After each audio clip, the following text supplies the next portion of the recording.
大家好，我是李灿，欢迎来到我这个边走边聊节目啊。已经是新的一年了，对不对？大家有没有发下宏愿啊？今年要把中文学好来呢啊？今天咱们继续聊一些中文的，关于中文学习的主题吧，应该这样说啊。其实我一直在思考怎样能更好的教大家学习中文，因为我觉得学习中文它本质上并不是一个纯粹技巧性的东西，而是我们需要深入这个中文学习的内部，就是真正触及它的灵魂。中文学习的灵魂是什么？中文学习的本质是什么？对不对？学习它当然是一种方法论的东西，但是我们现在再回到和这个学习相关的中文学习啊，因为这个才是我们真正关心的地方，对不对？中文学习它需要触及的东西，最本质的东西是什么？就是中文这个东西。中文是什么？是一种语言，对不对？那么我们现在再回到一层一层绕过来，回到语言的本质是什么？语言的本质其实是表达。那表达的本质又是什么呢？表达的本质是关于自己的。你是不是觉得很绕，对不对？为什么绕了半圈最后回到了自己？对，这个其实是我今天想和大家探讨的一个主题啊，就是其实语言的本质就是为了表达自己。我们现在回想一下啊，在我们出生后不久，对不对？我们那个时候可能对这个世界慢慢有一点模糊的认识，模糊的了解。那个时候你看到你的爸爸妈妈，你的亲人在看着你，对不对？那个时候你内心啊已经慢慢长出了一个小芽啊，小萌芽啊，你想和他们说话，但是你想想看，这个时候你想说话，想表达什么呢？是想表达对他们的爱吗？想表达你对这个世界的认知吗？对不对？其实我觉得在一开始的时候，就从你那个时候一开始还不会说话的时候，只能像小孩子一样这种说话的时候，这个时候其实你最想表达的其实是自己，你是怎么想的，你看到了什么，你现在的需求是什么，你现在是否拉臭臭了，对不对？是否撒尿了？你是否冷了，对不对？困了，难过了，伤心了，快乐了，这所有东西你想想看，你是能感受到这些东西的，很真实的很具体的感受和需求。这个时候但是呢，你还没有学会那套神奇的东西，把这些东西表达出来。所以这个其实是人类本质上的一个冲动，也是一个需求。冲动继而形成一个需求，就是我需要把我的想法，我的需求给表达出来，对不对？随着你慢慢的，比如说每天听你父母在你耳边不断的说，你突然之间有了一个感受，有了一个理解，有了一个顿悟啊！你发现这一套声音的系统啊，这个词汇有点大，这一套声音的系统能表达一些我的东西啊。当然你脑子里肯定没有表达这一个词，但是你隐隐约约觉得，我只要能学会这一套声音的系统，我的想法，我的需求都能说出来了。对，说就是把你的想法诉诸于你的嘴巴，对不对？通过你的这个舌头在嘴巴里的运动，找准舌位，对不对？然后你就会不断的去想象，去模仿，你会去想象你父母在说话的时候舌位在哪里，然后你通过听啊，我觉得这个人真是一个非常神奇的动物，对不对？因为只有我们人才能真正会说话，对不对？在几万年前还是什么时候，人类真正开始说话了，是吗？我不知道是智人的时候会说话，还是再往前走会说话啊，忘了。就是人类区别于动物最本质的一个地方，就是会说话了。会说话了就能交流了，就沟通了，对不对？不仅仅只是发出一些简简单单的声音而已。像狗只会汪汪汪，对吧？像猫只会喵喵喵，对不对？或许它们这些声调上等等有各种变化，但是它和人类的语言相比，就算和小朋友的语言相比，对不对？都是非常的贫乏的，非常的没有意义的。所以人类他会说语言，这是一个奇迹。所以我们现在就需要回归到会说语言这个本质。最开始的时候，怎样学会说语言？我不是说要回到最早我们原始人的时候，而是作为一个小婴儿，他怎么会学会说语言？因为这个对于我们学习中文而言至关重要。因为对你而言，你在学习中文的时候，你就像一个孩子一样，他在学习一门新的语言，对不对？所以现在再回到这个孩子，他在掌握了这个舌位，对不对？掌握了这个舌头的肌肉啊，而且该怎么发声的这个状态之下，他开始尝试的说话了，因为他有大量的输入，对不对？这个其实是有科学依据的，就是我自己养过孩子嘛，我孩子现在8岁了，我之前看很多科普，就是说这个父母假如成天和孩子有这种互动，和孩子说比较多的话，孩子吸收语言是比较快的，而且他比较容易能把你这个语言里的意思和真实的这个世界的东西产生联系，以及和真实的感受产生联系，那么他就会比较容易学会语言。对，所以当然有些孩子他说话早，有些孩子说话晚，他未必是全然是父母就是和他输入多不多，就是每个孩子的气质不一样。有些孩子呢，他就稍微学一些，对不对？他感觉差不多，他就开口说话了。这个时候他可能说话出的话未必是那么完整、那么清晰的，但是他是很勇敢的实践派，对不对？还有另外一类孩子呢，他是必须准备充分之后才说话，就像我儿子一样，他说话比较晚，我和他妈妈都特别担心啊。但是后来等到有一天他突然开口说话的话，他的话都是非常完整的、清晰的，而且表达非常好。我和他妈妈是非常吃惊的，而且我当时已经开始教中文了吧？对这个，我会觉得原来语言就是这样学会的，太神奇了。我们现在再回到看小孩子，他学习语言是为什么，对不对？我在上面提到，就是为了表达自己的需求、自己的想法、自己的所见所得所想所思等等，都是关于自己的。包括他喊爸爸喊妈妈，对不对？一般情况下会先喊妈妈。为什么全世界的语言里头爸爸和妈妈都有类似的发音，对不对？ Mom 妈妈，对不对？可能有些语言里它可能最那个就是变正式的说法未必是爸爸妈妈，但是它肯定有那种耳语，就小孩子说的话和这个发音很接近的，因为它最好发嘛，嘴巴一张，爸爸妈妈，对不对？但是他在叫爸爸妈妈的时候，是纯粹的叫爸爸妈妈吗？他是为了表达一种要么是爱意，一种要么是需求，对不对？所以我们现在已经很清晰的看到，孩子学会语言这一个过程，就是为了表达自己的一个需求，以及自己的想法，以及自己看到的所有东西。我想说了，我想和这个世界产生联系了。想想看，我们所有人生活在这个世界上都是孤零零的，我们孤零零来到这个世界上。当然你会说我有父母呀，对不对？不是这个样子，就是你和你父母当然有天然的这个纽带，对不对？你父母把你生下来，对，非常的爱你。但是假如你和他们不产生联系，那你就是一个孤零零的一个个体。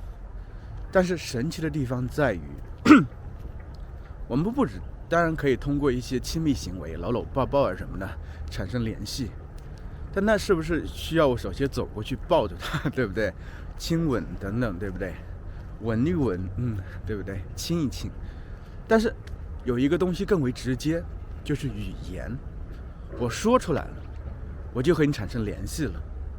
我就不再是这个世界上非常孤独的这么一个人，孤独的一个个体了。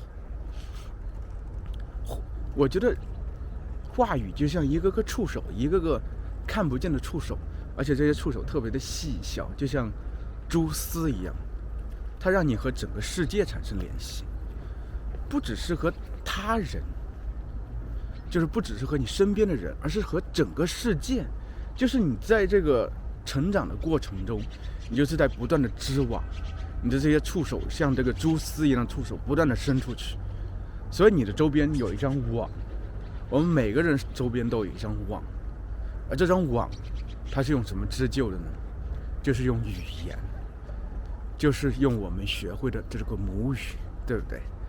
其实你现在已经织好一张网了，对不对？任何人能看我这个视频人已经在织网了，而且这个网你可能织着织着出去一些，然后又回来一些，它不断的在变化。这个时候呢，你发现我现在需要织另外一张网，用一个我挺陌生的这个材料去织另外一张网，就是用中文去织一张网。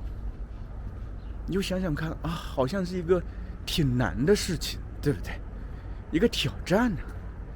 但是这个时候，请你重新激发一下你的回忆，回想一下你的过往，你在织第一张网的时候，你是怎么去做的？这就回归到语言的本质了，对不对？就是自己，一切的中心就是你自己，语言的中心当然是你自己啊。只有你自己才是这个网，这张网真正重要的东西。不是说你是这个触手的中心，这个蛛丝的中心，而是你就是最重要的。关于你才是最重要的，明白了没有？就是你是怎么想，你是怎么看的，你是怎么评价的。你现在我们再回想一下吧，就是我们日常和别人说话的时候，我们在什么情况下会需要说话呀？对不对？你不可能随时在说别人吧，你说的其实永远都是自己，对不对？就是我有什么需求，我有什么想法，你说这个观点我不是很认同，我是怎么想的，这个才是最重要的，我们语言里头需要去做的事情。这个其实就回到了我的一个理念，就是这么多年教中文教下来之后，我就会发现我在慢慢的走到一条路上去，而这条路其实一开始是比较模糊的，模模糊糊的，我觉得应该是这样去做。我觉得这个东西就是应该这样做呀，语言就是这样习得的呀。所以我现在慢慢在实践，你知道吗？我在教同学的过程中，教学生的过程中，我就发现我不自觉的就是用这种方法。所以我在教学生的过程中，我会先去让学生首先去真正的去表达自己，去深入的去挖掘自己。因为很多时候我们其实以为自己非常了解自己，但未必如此。或许我们挺了解自己，但是呢，我们又会刻意的去隐藏一些东西。就是假如你没有把你对自己的认识、认知真正变成语言的话，其实你对自己的了解就少了一层。对的，其实我在做视频的这么多年里头，我发现就是不断的认识自己的一个过程。我假如没有一直去做视频，一直不断去表达自己，其实我对自己这个人究竟应该是怎么样的，我是非常模糊的，非常不清晰的。我隐隐约约觉得我应该是这么一个人吧，但是它一定是对的吗？一定是正确的吗？未必如此，对不对？所以我们每个人对自己都有一定的误解，其实可能是缺乏了解。所以我觉得刚好啊，因为有时候我们已经脱离了这个儿童时期，孩童时期，那个时候对自己是最有好奇的，对这个世界是最有好奇的，充满了好奇心，对不对？所以我们想通过当时我们的母语去表达自己。但是等到长大之后，发现好像慢慢变得有些麻木了，好像觉得自己不过就是如此，自己生活的世界不过就是如此。这个时候，就是看视频的你们都引进了一个变量，你们生活里的一个变量，中文。对，刚好这个变量，它就像你投入湖水里的一块石头，它产生了一圈一圈的涟漪，它对你的生活造成了一些你意想不到的影响。对，所以刚好我们可以抓住这个机会，去真正的开始探索自己，更清晰的了解自己。所以这个就回到我今天要说的这么一个问题。现在咱们引入一个方法论啊，很多人都和我说，就说老师能不能教我怎么提高我的中文口语水平？我不知道该说什么。对，其实我真的觉得就是在提高自己中文口语水平这个事情上，很多人看的方向是有问题的，更多是想着，哎，我的中文的这发音问题怎么样？我的技巧怎么样？说话的技巧，对不对？发音技巧，对不对？语言组织、语法等等，这些方向，我觉得在我看来都是错的。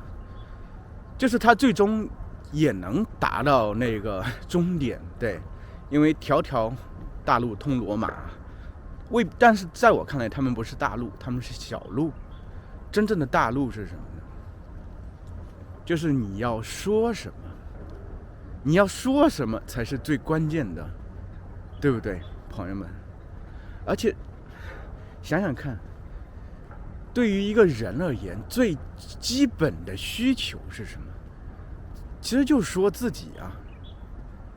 当然，从小孩子的时候说的是最简单的，我的需求，我饿了，我想上厕所，对不对？我肚子疼，我难过，我伤心。长大之后说的会更复杂一些，想的会更复杂一些。我们人毕竟长大了嘛，对不对？那这个时候，你想想看，我们可以把自己放在一个孩子的位置上，想象我们作为中文的，把中文作为自己的第二个母语，那么我们重新再活一遍这种感觉，你会怎么去学习这门语言呢？就是用这门语言去表达自己。所以对我而言，学习语言就是提高你的中文口语水平，不外乎两种方法。一种呢就是自学吧，就自己去练，就像我一样。比如说你比较害羞，对不对？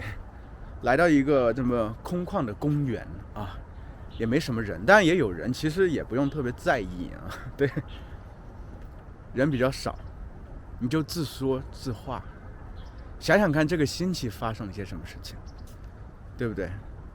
你也没必要每天去说了啊，挺累的。就找一个时间段，哪怕20分钟、半小时，像我一样，也可以买这么一个相机啊，拿手里拍一拍，说一说。